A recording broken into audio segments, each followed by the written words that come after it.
your name and spell it for us and your title? Sure. Major General John Nichols. It's Nichols.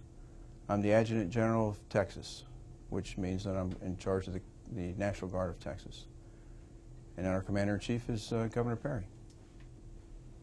Are you going to be making a statement today, General, or you're just open for questions? I'm just open for questions. Yesterday I made a statement, and our press release was exactly that. I will tell you, so that I don't forget, you know, we're the Texas National Guard. We're Texans serving Texas. That's our job. That's what we've always done. We also serve the state. So today we have soldiers in Afghanistan. We have soldiers in Kuwait. We have airmen in Afghanistan. Today we have people prepared in case there's a disaster that occurs in Texas, such as the West explosion. When that plant blew up, we sent our civil support team there to make sure that nothing bad was happening that are worse than it already happened. There's it's called Tropical Depression 2. It's getting close to the Lesser Antilles Islands, and it looks like it's going to go underneath Cuba. When that happens, the Gulf states, it gets our attention. So we're watching that at the same time that we're going to mobilize troops to support Operation Strong Safety in the Valley. Can I just ask you maybe to expand a little bit on how it is that you were selecting the Guard units who will be going to the border? I'm going to ask for volunteers at first. We will have an initial cadre that plans and gets together, so a command structure and logistic structure. But we're asking for volunteers, and I think we'll get 1,000 volunteers. It's under state active duty status, which means the state's going to pay for it. We do the same thing when we fight fires and hurricanes. So this is not uncommon. And so we're not going to pick units per se. We're not going to say I want this unit or that. Because we have folks in Afghanistan, we have folks preparing for hurricanes and floods and fires. To pick one unit, I may take away those capabilities. I want to keep all capabilities available to Texas and the nation all the time. What traits are you looking for, General? Obviously someone who speaks Spanish would be quite valuable. We're going to try that in our training. We're going to do some training and teach folks at least rudimentary phrases so they can speak just a bit. They can tell people, please have a seat, wait here, maybe stop. But if we have complete Spanish speakers, that's perfect. I'm about a C- in Spanish still as a grown-up, but if someone has that capability, I can at least ask people, where do you need help? What can we do for you? General, can you expand a little bit more on when the training will begin and more on what's involved with this type of training? We hope to begin training. We're doing planning right now. You know, the governor gave us the go order yesterday, so we're involved in intense planning with the Department of Public Safety to find out exactly in finite definition of what they want us to do, and I can describe that in a second. And then we're working through the process on how to bring people into state active duty and make sure they're paid, and then the planning process or the training process. We're going to probably do that at one of our training locations, like Camp Swift, Camp Bowie. Camp Swift is between Elgin and Bastrop. It's fairly centrally located. And we're going to teach them some scenarios. DPS is going to lead that, and then what DPS will do is do a thing we call train the trainer. They will train our trainers to train the rest of us. And that's going to start probably in about 2 weeks. We hope to get some of the troops down into the valley in about 2.5 weeks. Is this a... No, I was just going to ask you, I think among the public there may be some confusion as to what exactly your role will be. Mm-hmm.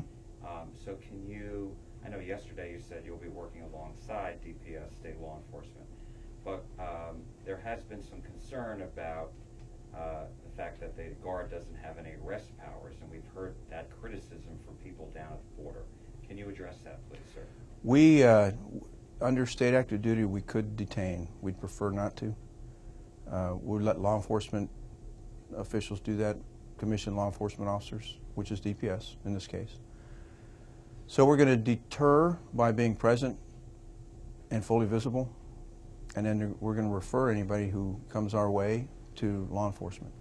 DPS will be close by. So when I said we're working closely, they may be with us in our observation post, or they're going to be very close to us. By us coming down to the valley, currently DPS is in the observation post. So they've got somebody there doing the same kind of mission, and then another person. By us coming down there, we can free those officers from the posts themselves and allow them to be more mobile and more responsive. Will guardsmen be armed, firearms, what kind of weapons will they have? We will. Our standard military weapons, but it's for self-defense. And you know, we've done this before under federal missions. There was Operation Jump Start in 2006, Operation Riverwatch 1, which was just finished in 2012, and then we transitioned over to Riverwatch 2, which is where we use our LUH-72 Lakotas. We're working for DPS there because it's federally funded. When we were on the ground before, we were armed. Did we ever draw weapons? Nope. It was for self-defense only. And we were not threatened by people. General, can you tell us a little bit about the decision-making process? What was the key decision in going ahead with deploying up to 1,000 National Guard troops? You know, I wasn't privy to that necessarily, but the governor's been asking for 1,000 National Guard troops for quite some time, as far back as 2012, and he's not gotten it. He's been working with the Director McCraw. So he came to us and said, look, I need y'all to go to the border and help the DPS. When was that? When did he tell us? Yeah, when did he come to you? Monday, when he handed me a letter and said, you're doing this. There was no phone conversation beforehand? Oh, no, we had been planning to see what exactly we could do for DPS. You know, if we were the Navy and we had boats and DPS wants us in the desert, that's not going to work. So they're making sure that we had skill sets for the missions that they want. Was asked earlier about, you know, how technical will this be? We'll make sure that our folks can operate the sensor equipment that we'll have. Of course, the helicopter pilots will be helicopter pilots. And then for our communications equipment, we'll bring the right people in for that.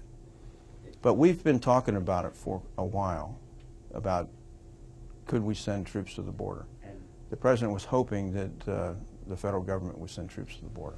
And when did you start that process of talking about it? I don't remember when it really started. It's been a while, a couple weeks, a month. Before the meeting with the President and Governor Perry? Around that time frame, yeah. When Strong Safety started, Okay. we came in, as we always do, how can we help you, DPS?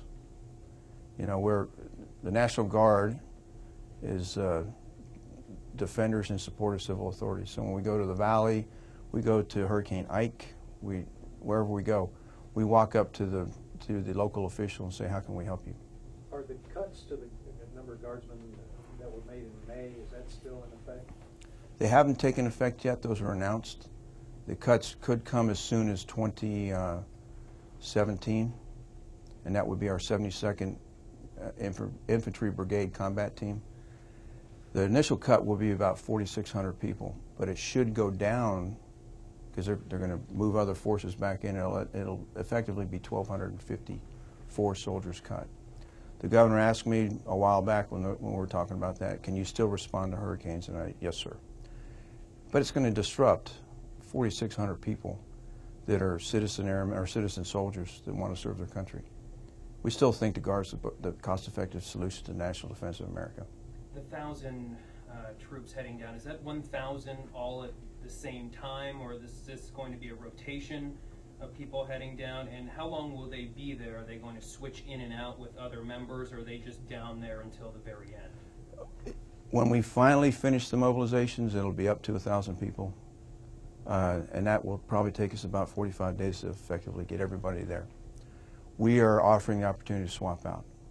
But before you swap out, we'll have a trained replacement for you, because life gets in the way. These folks want to serve. We're used to going on state active duty for about 2 weeks, maybe up to 3 weeks for a hurricane or flooding. We've not gone on active duty for this length of a time, state active duty that is. So we're going to do everything we can to make sure that our members are still taken care of too. Well, What is that length of time? Yeah. We've been asked to look at up to a year. And I'm pretty sure Director McCraw doesn't want to say we're going to leave on this date, because that's not how you run an operation. Okay, we got time for about one more question. How many counties are you going to be in? We're going to be all along the Rio Grande Valley. So, and if there's no activity, then we're going to move to a different county. But that's up to DPS. General, I did have one more quick question about just about the criticism from people that the border doesn't need to be militarized with National Guard troops. How would you respond to that? We don't feel like this is a militarization. This is the National Guard coming in, helping Texas in time of need. And we're supporting DPS. You know, my vision of militarization would be that some other authority came in and took over down there. We're not taking anything over. We're simply supporting. And by supporting DPS, they're supporting local law enforcement, and they're working in concert with CBP, Customs and Border Patrol. They already are. So we're just going to be a force multiplier to go down there and help them be more effective.